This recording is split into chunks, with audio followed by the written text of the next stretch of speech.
The European Radio Show. Les jeunes talents de la radio et de la télé. David, oui. Tu te trouves maintenant aux côtés d'Antoine Hersch. Antoine Hersch qui vient de s'installer ici au micro. Bonjour Antoine. Alors le problème c'est que si on n'allume pas le micro des jeunes talents de la radio, ça va être compliqué hein. Mais Bonjour. on rappelle quand même que les équipes du salon de la radio font un travail formidable hein, parce qu'on est sur le pont du matin jusqu'au soir durant 3 jours. C'est un gros boulot, donc voilà, faut reconnaître ça aussi, plutôt que de critiquer le fait que le micro n'est pas ouvert. Mais là ça y est, il est ouvert. C'est bon. Tu peux te présenter, t'as quel âge, tu viens d'où? Je m'appelle Antoine, je viens du Mans et j'ai 23 ans. Et tu travailles où? Et je travaille à Radiographique, à Loche, dans le 37. Qu'on connaît bien, hein, qui viennent souvent d'ailleurs faire un petit tour au salon de la radio chaque année. D'accord. 3 minutes pour convaincre, c'est à toi de jouer. Vendredi 25 janvier, bienvenue au Salon de la Radio 2019. Antoine pour vous accompagner pendant quelques minutes de bonheur, quelques minutes pour vous séduire, mesdames, messieurs. Alors je vais commencer par une courte présentation. Je viens de Saint-Quel en Sarthe, c'est entre Brest et Mulhouse. Je suis Balance et je vais fêter mes 87 ans en septembre 2082. Ah bah bon anniversaire. Merci, je suis hyper content d'être au Salon de la Radio et plus particulièrement en finale des jeunes talents. C'est vrai que c'est toujours un kiff d'être en finale. Auparavant j'ai été longtemps finaliste du plus grand concours d'aquaponie à Deauville et plus récemment champion de France de Quidditch à Édimbourg et là bim, finaliste des jeunes talents, la classe. Aujourd'hui, vous ne le savez peut-être pas, mais nous sommes à 20 jours de la Saint-Valentin, 480 heures, 28 800 minutes des huitièmes de finale de la Ligue des Champions entre Manchester et le PSG. Car oui, cette année, ils ont décidé d'avancer le match au 12 et non pas le 14. L'an dernier, il y a eu trop de disputes, trop de divorces. Cette année, ils veulent limiter la casse. Ils ont bien raison. C'est vrai qu'en France, il n'y a pas plus romantique qu'une Saint-Valentin réussie, David. C'est à base d'encens au gingembre, de bougies à l'huître et autres lubrifiants aphrodisiaques sur fond de champ de baleine. En Corée, ce sont les célibataires qui sont célébrés ce jour-là. Au Japon, les femmes ont l'obligation d'offrir un cadeau d'une certaine valeur à leur partenaire. Mais bon, vous le savez, il y a toujours un perdant dans l'histoire. Un mois plus tard, les hommes doivent offrir une bague de fiançailles à leur chair et tendre pour prouver tout simplement leur amour. Une autre paire de manches, cette fois en Angleterre, c'est celle de l'anonymat. Les amoureux écrivent des cartes à leurs prétendantes, mais sans dévoiler leur nom, c'est plutôt mignon. Mais bon, c'est un peu comme un Kinder Surprise. On ne sait pas sur quoi on peut tomber. Au Pays de Galles, c'est assez spécial. Les amoureux s'offrent des cuillères en bois, un message pour dire clairement, eh bien, on sait ce qui t'attend cette année, chérie, c'est la cuisine.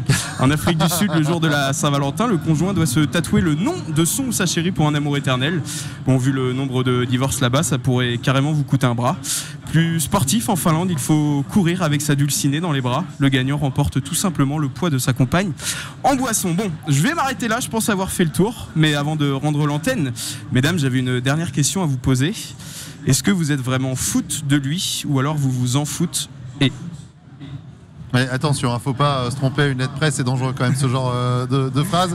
Ils vous rejoint tout de suite, Rémi, Antoine, en direct de ce concours des jeunes talents de la radio au Salon de la Radio.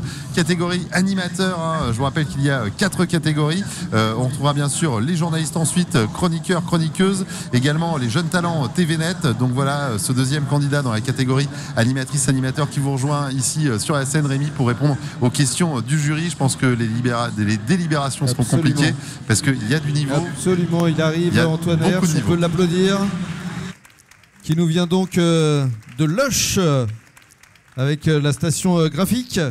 Alors, question du jury, qui veut se lancer dans un premier temps? Qui prend le micro? C'est Patrice Gascoigne. Bonsoir Antoine, bravo. Question de la plus haute importance, je pense qu'il va être décisif ta réponse pour savoir si on va voter pour toi. Est-ce que finalement on ne sait pas la réponse entre une soirée foot ou une soirée entre amoureux? Tu votes pour quoi? Je reste fidèle, soirée en amoureux quand même. D'accord, avec un ballon de foot, ok, ça marche. Une deuxième question, de la part du jury. Petite question par rapport à ton activité chez Graphique. Oui. Tu es sur quelle tranche? La matinale. Et 6h-10h. Et sur quelle tranche tu aimerais travailler à l'avenir? Est-ce que tu envisages de rester sur une matinale J'aimerais plus sur du flux musical tout simplement. Le drive, pareil également. Voilà, tout me va quand même. La préférence, le flux. Voilà. Bruno Dubois. Alors, petite question, l'exercice que tu viens de faire, c'est quelque chose qui est habituel pour toi? C'est ce que tu fais dans la matinale ou c'était un peu nouveau? Franchement, je ne l'ai jamais fait. C'était quand même nouveau. Après, je sais que j'aime bien écrire tout ce qui est chronique. Donc, je l'avais déjà vu un peu quand même avant. Ok, merci. Est-ce qu'il y a une dernière question de la part du jury? Oui, rapidement. Pour quelle raison as-tu choisi ce métier ?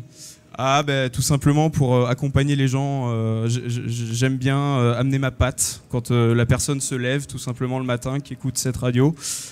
J'aime bien en fait faire partie de la vie des gens en quelque sorte, tout simplement. J'aime bien accompagner. Voilà, on peut l'applaudir. Antoine Hersch, c'est bien, il est professionnel, il essaye de débrancher le micro. La radio du Salon de la Radio.